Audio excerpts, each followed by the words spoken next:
거대한 건물들이 즐비한 서울 강남의 한복판, 60여 층 높이의 세민그룹 본사 건물 맨 꼭대기에는 신태준 회장의 집무실이 있었습니다. 68세의 나이가 무색하게 여전히 날카로운 눈빛으로 서류를 검토하던 태준은 문득 창밖으로 시선을 돌렸죠. 서울의 전경이 한눈에 들어오는 풍경이었지만 그의 마음속에는 언제나 채워지지 않는 공허함이 자리하고 있었습니다. 회장님, 울산 신도시 개발 현장 방문 일정 확인해 드립니다. 비서가 조심스럽게 다가와 말했습니다. 태주는 고개를 끄덕였습니다. 그래, 내일 아침 일찍 출발하도록 준비해. 짧은 대답 뒤에 다시 창밖을 바라보는 그의 눈에는 20년 전의 기억이 아련하게 떠올랐네요. 늦둥이인 어린 아들과 함께했던 마지막 등산길, 그리고 그날의 비극적인 사고. 산속에서 아들을 잃어버린 그 순간부터 태준의 삶은 완전히 달라졌습니다. 겉으로는 냉철한 경영자로 세민건설을 대한민국 최고의 건설 재벌로 키워냈지만 속으로는 늘 그날의 죄책감을 품고 살아왔던 것이죠. 다음 날 아침 울산 신도시 개발 현장에 도착한 태준은 차분한 표정으로 안전모를 썼습니다. 건설 현장을 둘러보는 일은 그에게 일종의 의식 같은 것이었어요. 직원들을 격려하고 안전 점검을 꼼꼼히 살피는 모습은 수십 년 건설업계에서 쌓아온 그의 철학을 보여주는 듯했죠. 회장님께서 직접 현장을 살피시니 저희도 더 긴장이 됩니다. 현장 소장이 공손하게 인사했습니다. 태주는 미소를 지으며 대답했어요. 안전이 최우선입니다. 우리가 짓는 건물은 수십 년, 수백 년을 버텨야 하니까요. 그리고 그 안전은 지금 이 순간부터 시작되는 겁니다. 현장을 걸으며 태주는 마음속으로 또 다른 생각을 했습니다. 내 아들이 살아있다면 지금 27, 어떤 모습으로 살고 있을까? 이런 생각은 20년간 그를 놓아주지 않았어요. 그래서 그는 모든 현장의 젊은이들에게 더 관심을 가지고 더 많은 기회를 주려 했는지도 모르겠습니다. 공사장 안쪽 철근 구조물 사이로 분주히 오가는 인부들 사이에서 이현우는 묵묵히 자신의 일에 집중하고 있었습니다. 27세의 젊은 나이에 단단하게 그을린 피부와 굵은 손마디는 그가 오랜 시간 육체 노동을 해왔음을 말해주고 있었죠. 고등학교를 졸업하고 생계를 위해 선택한 막노동이었지만 현우는 누구보다 성실하게 일했습니다. 동료들은 그를 일벌레라고 부르기도 했지만 그 속에는 존경의 의미가 담겨 있었어요. 현우야, 이쪽 자재 좀 옮기는 거 도와줄 수 있어?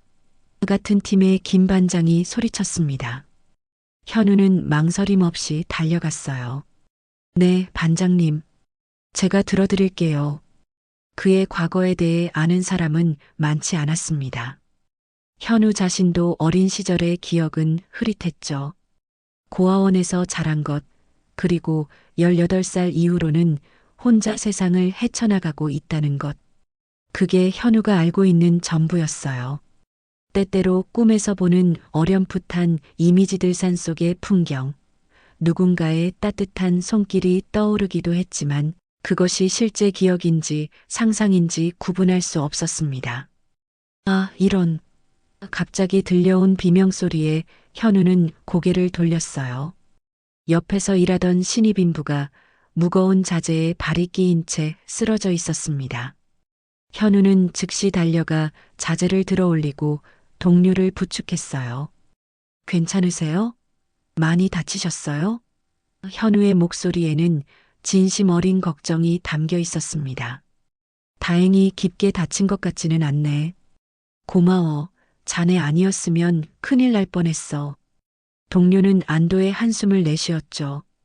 그 과정에서 현우의 작업복 셔츠가 흘러내렸고 왼쪽 어깨 뒤쪽에 있는 오래된 흉터 하나가 드러났습니다. 어릴 적 생긴 듯한 그 흉터는 왠지 모르게 슬픈 이야기를 간직하고 있는 것 같았어요. 현우는 재빨리 옷을 바로 입었지만 멀리서 그 장면을 지켜보던 한 사람의 시선을 느끼지 못했습니다. 의무실로 가봐야 할 것 같은데 같이 가줄까요? 현우가 물었어요. 동료는 고개를 끄덕였고 현우는 그를 부축한 채 천천히 걸음을 옮겼습니다. 그 모습이 마치 오래된 기억 속에서 튀어나온 것처럼 멀리서 바라보던 태준 회장의 가슴을 강하게 울렸네요. 태준 회장은 그 자리에 얼어붙은 듯 서 있었습니다.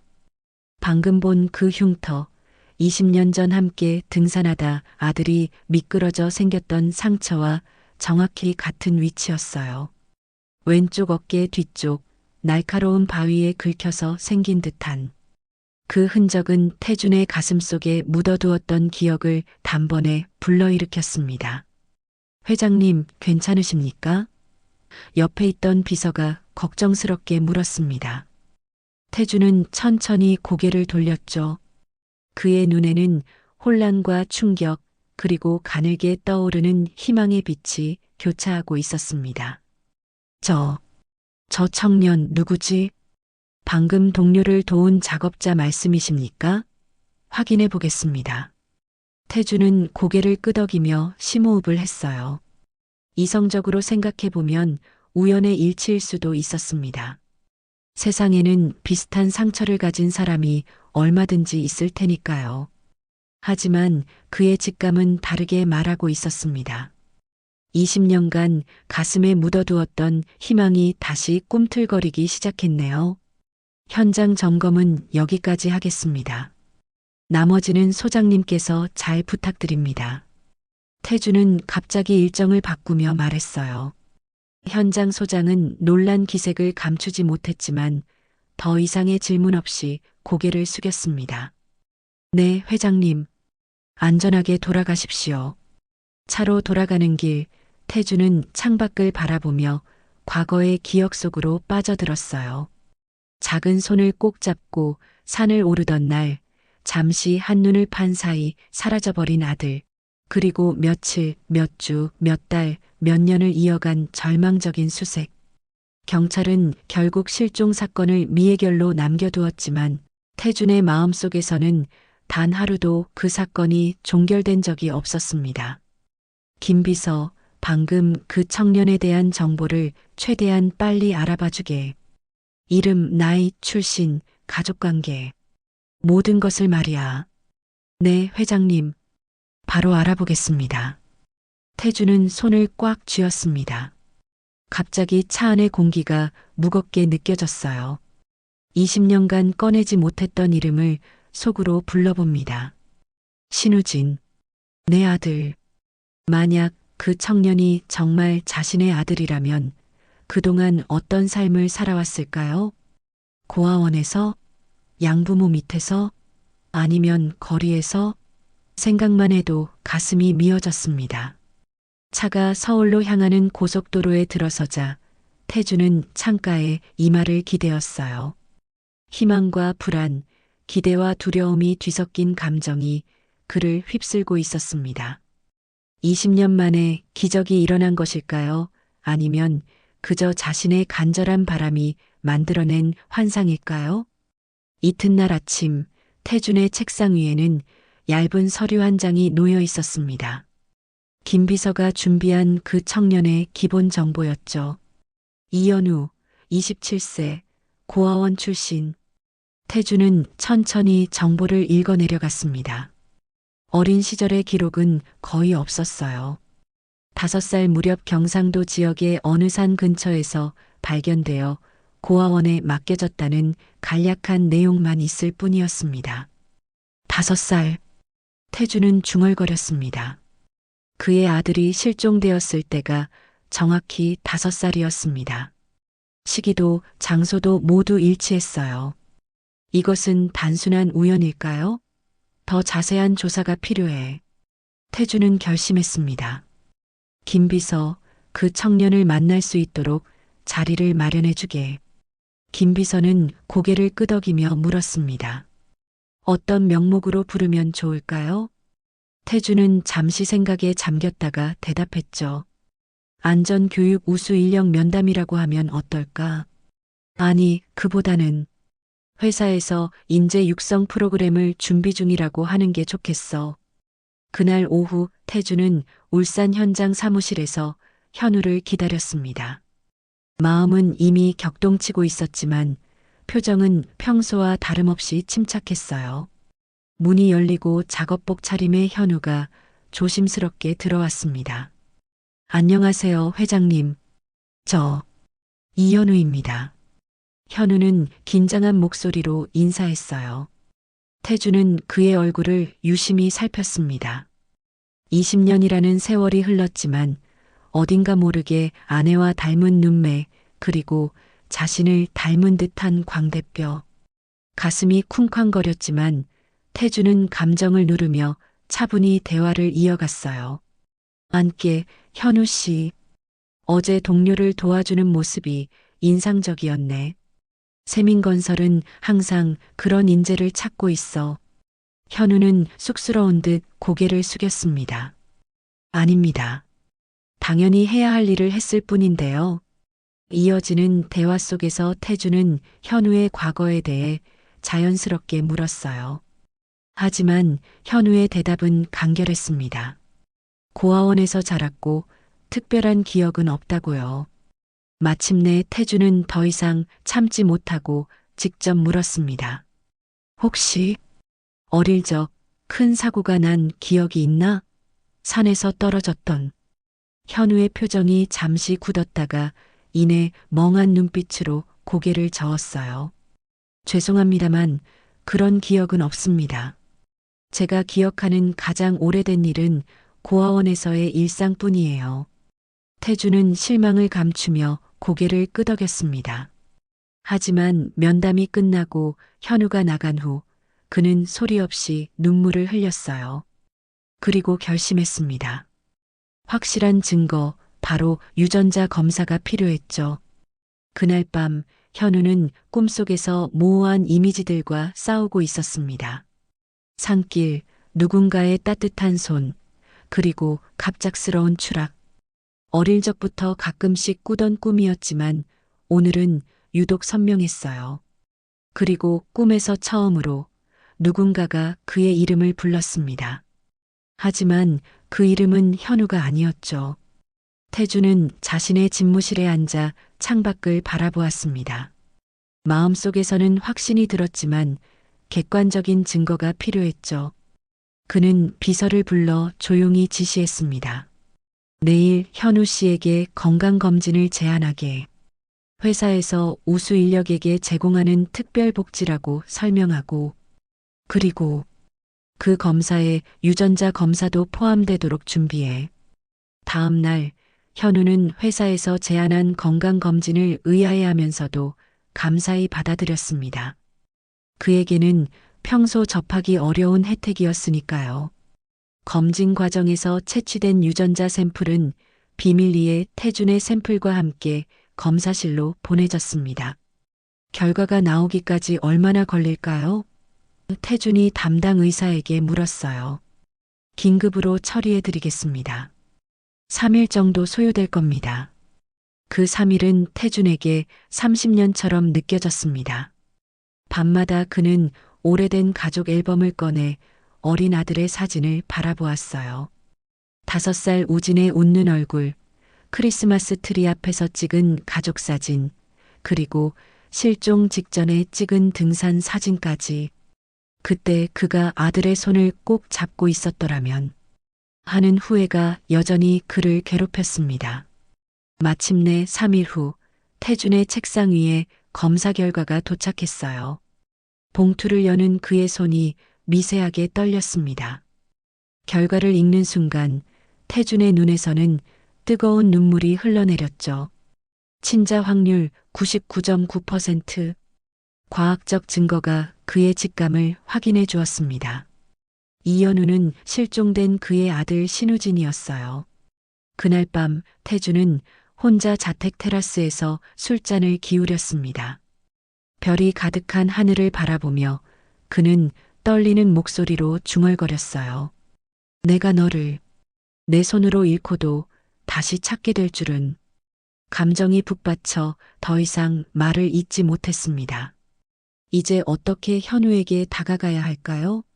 20년간의 공백을 어떻게 메워야 할까요? 갑자기 낯선 사람이 나타나 나는 내 아버지라고 말한다면 현우는 받아들일 수 있을까요? 태주는 밤새 이런 생각으로 뒤척였습니다. 한편 현우도 뭔가 이상한 기운을 느끼고 있었어요. 회장이 자신에게 보이는 특별한 관심, 그리고 점점 더 선명해지는 꿈속의 기억들. 특히 어젯밤에는 꿈에서 누군가가 분명히 우진아라고 불렀습니다. 그 목소리는 어딘가 익숙했죠. 현우는 새벽녘에 식은땀을 흘리며 깨어났습니다. 그리고 문득 왼쪽 어깨의 흉터를 만져보았어요. 항상 그곳에 있었던 흉터였지만 오늘따라 더 민감하게 느껴졌습니다. 이제 두 사람의 삶은 돌이킬 수 없는 변화를 맞이할 준비가 되어 있었습니다. 22해 전에 끊어졌던 인연이 다시 이어지려는 순간이었죠. 태주는 현우를 자신의 사무실로 불렀습니다. 오랜 고민 끝에 진실을 밝히기로 결심한 것이었죠. 사무실 문이 열리고 현우가 들어왔을 때 태준의 심장은 거의 멈출 것 같았습니다. 그의 눈앞에 서 있는 젊은이는 분명 자신의 아들이었습니다. 이제는 의심의 여지가 없었어요. 안께 현우 씨, 아니, 우진아. 태준의 목소리가 떨렸습니다. 현우의 눈이 커졌어요. 우진이라고요? 무슨 말씀이신지. 태준은 깊은 숨을 들이쉬고 천천히 이야기를 시작했습니다.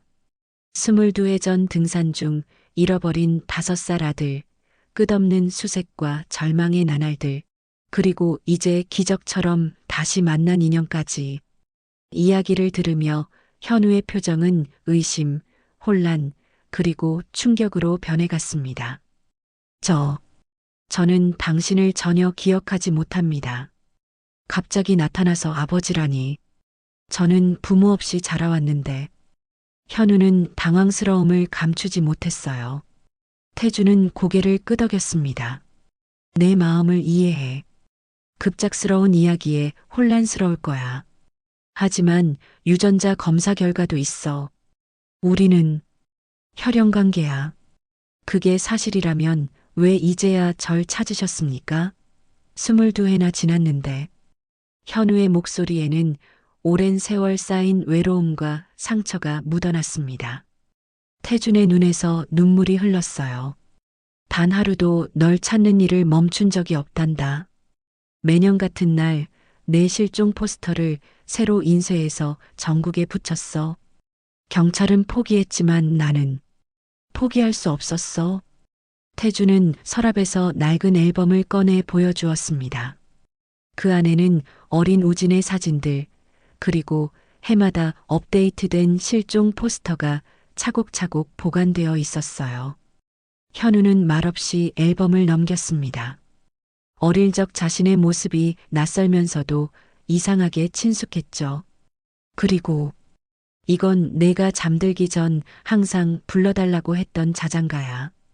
태준이 조용히 허밍을 시작했을 때 현우의 몸이 미세하게 떨렸습니다.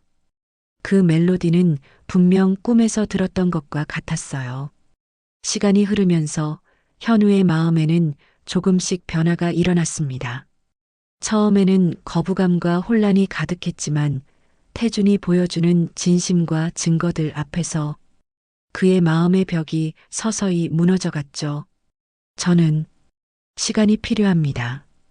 현우가 마침내 입을 열었습니다.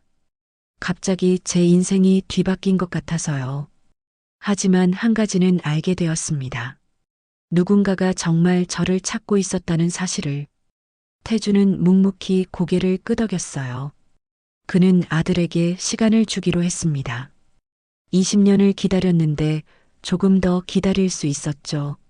중요한 것은 그들이 다시 만났다는 사실, 그리고 이제부터 새로운 시작을 할 수 있다는 희망이었으니까요. 시간은 빠르게 흘러갔습니다. 현우와 태주는 서로를 조금씩 알아가기 시작했어요. 처음에는 어색한 대화와 긴 침묵이 이어졌지만 날이 갈수록 둘 사이의 거리는 좁혀져 갔습니다. 현우는 여전히 공사 현장에서 일했고 태주는 그의 결정을 존중했어요. 억지로 자신의 삶을 아들에게 강요하지 않았죠. 어느 가을날 오후 태준의 차 안에서 현우는 조용히 말을 꺼냈습니다. 요즘 꿈에서 어릴 적 기억이 조금씩 떠오르고 있어요. 산에서 손을 놓쳤던 순간, 그리고 어딘가에 떨어졌던 기억. 처음에는 그게 단순한 악몽인 줄 알았는데, 이제는 실제 기억인 것 같습니다. 태주는 운전대를 꽉 쥐었지만 침착하게 대답했죠. 그날 이후로 내 인생은 완전히 달라졌단다. 널 찾지 못한 죄책감으로 매일을 살았어. 현우는 창밖을 바라보며 천천히 말을 이었습니다. 전 아직도 힘든 하루가 익숙합니다. 하지만 그 힘든 날들 속에서 누군가 저를 기다리고 있었다는 걸 이제는 믿고 싶어져요. 태준의 눈에 눈물이 맺혔습니다. 조용히 한 손을 내밀었죠. 이제 늦게라도 다시 아버지가 되고 싶구나. 현우는 잠시 망설이다가 그 손을 잡았습니다. 그 순간 22해의 시간이 단숨에 메워지는 듯 했어요. 말로는 표현할 수 없는 감정이 두 사람 사이를 흘렀습니다. 우진아. 아니, 내가 원한다면 현우라고 계속 부를게. 태준이 조심스럽게 말했어요. 현우는 고개를 저었습니다. 괜찮아요. 우진이. 어색하지만 제 본래 이름이니까요. 조금씩 익숙해질 수 있을 것 같습니다. 그날 이후 둘의 관계는 더욱 깊어졌습니다. 태주는 아들에게 가족의 역사와 어머니에 대한 이야기를 들려주었고, 현우는 고아원에서의 추억과 고단했던 독립생활에 대해 이야기했어요. 서로의 삶에 대한 이해가 깊어질수록 잃어버린 시간을 함께 채워나갈 수 있다는 희망도 커져갔습니다. 나는 내가 어떤 선택을 하든 존중할 거야. 회사를 물려받든 아니면 내가 원하는 길을 가든 그건 내 결정이란다. 태주는 진심으로 말했어요. 현우는 잠시 생각에 잠겼다가 대답했습니다. 사실 저는 이 일이 좋아요. 현장에서 일하는 것, 무언가를 직접 만들어가는 것이 제 적성에 맞는 것 같아요. 하지만 이제는 더 큰 그림을 보는 법도 배우고 싶습니다. 태준의 얼굴에는 미소가 번졌죠. 아들이 자신의 길을 찾아가고 있다는 사실이 기뻤습니다. 그는 단순히 후계자를 원한 것이 아니라 아들이 행복한 삶을 살기를 바랐으니까요. 1년이 흘렀습니다. 세민건설의 대규모 현장에서는 특별한 모습이 눈에 띄었어요. 작업복을 입은 젊은 남자가 노동자들 사이에서 땀을 흘리며 일하다가 때로는 설계도를 펼쳐보며 전체 공정을 점검하는 모습이었습니다. 신우진, 이제는 자신의 본래 이름을 되찾은 그는 현장을 아는 후계자로 조용히 성장하고 있었죠. 우진 씨, 이쪽 콘크리트 타설 일정을 좀 확인해 주시겠어요? 현장 소장이 다가와 물었습니다. 우진은 고개를 끄덕이며 무전기를 들었어요. 네, 지금 확인해 보겠습니다. 작업팀장님, 3층 북쪽 구역 준비 상황은 어떻습니까? 그는 여전히 현장에서 직접 일했습니다. 태준이 곧바로 본사로 올라오라고 권했지만 우진은 자신만의 방식으로 회사를 배우고 싶다고 고집했어요. 땀을 흘리고 직접 두 손으로 만들어가는 과정에서 진정한 리더십이 무엇인지 배울 수 있다고 믿었기 때문입니다. 어떤가, 우리 아들? 멀리서 그 모습을 지켜보던 태준이 다가와 물었어요.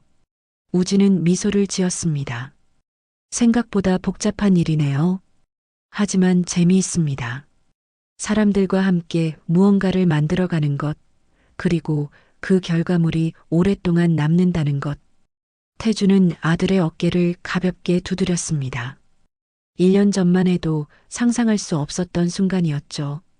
잃어버렸던 아들이 이제는 자신의 옆에서, 그것도 회사의 미래를 함께 그려가고 있었으니까요. 내 어머니가 널 봤다면 얼마나 자랑스러워했을까. 태준이 감격에 젖은 목소리로 말했어요. 우진은 잠시 하늘을 바라보았습니다. 어머니에 대한 기억은 거의 없었지만 태준이 들려준 이야기들을 통해 그녀를 조금씩 알아가고 있었어요. 어머니도 지금 우리를 보고 계실 거예요. 두 사람은 나란히 서서 거대한 건설 현장을 바라보았습니다. 그들이 함께 만들어갈 미래가 그 앞에 펼쳐져 있었죠. 우진은 이제 더 이상 혼자가 아니었습니다. 그에게는 아버지가 있었고 자신의 뿌리와 정체성이 있었습니다. 태준 역시 오랜 세월의 공허함을 채울 수 있게 되었어요. 현장의 작업자들은 우진을 존경했습니다. 그가 회장의 아들이라는 사실이 알려진 후에도 그는 여전히 함께 땀 흘리고 웃으며 일했으니까요. 그의 진정성은 모든 이들에게 전해졌어요. 우진아, 이번 주말에 시간 있니? 같이 낚시하러 갈까? 태준이 제안했습니다. 우진은 환하게 웃었어요. 좋아요, 아버지. 이번에는 제가 길을 잃지 않게 잘 따라갈게요. 두 사람은 서로를 바라보며 웃었습니다. 이제 그들은 과거의 아픔을 넘어 새로운 추억을 쌓아가고 있었어요. 우진의 왼쪽 어깨에 있는 흉터는 여전히 그대로였지만 더 이상 아픔의 상징이 아니었습니다. 그것은 이제 그들이 다시 만날 수 있게 해준 운명의 표식이었죠. 태준은 눈을 감고 깊은 숨을 들이마셨습니다. 그리고 마음속으로 중얼거렸어요. 흉터는 지워지지 않았지만 상처는 치유되었다. 이제 그들의 이야기는 새로운 장을 향해 나아가고 있었습니다.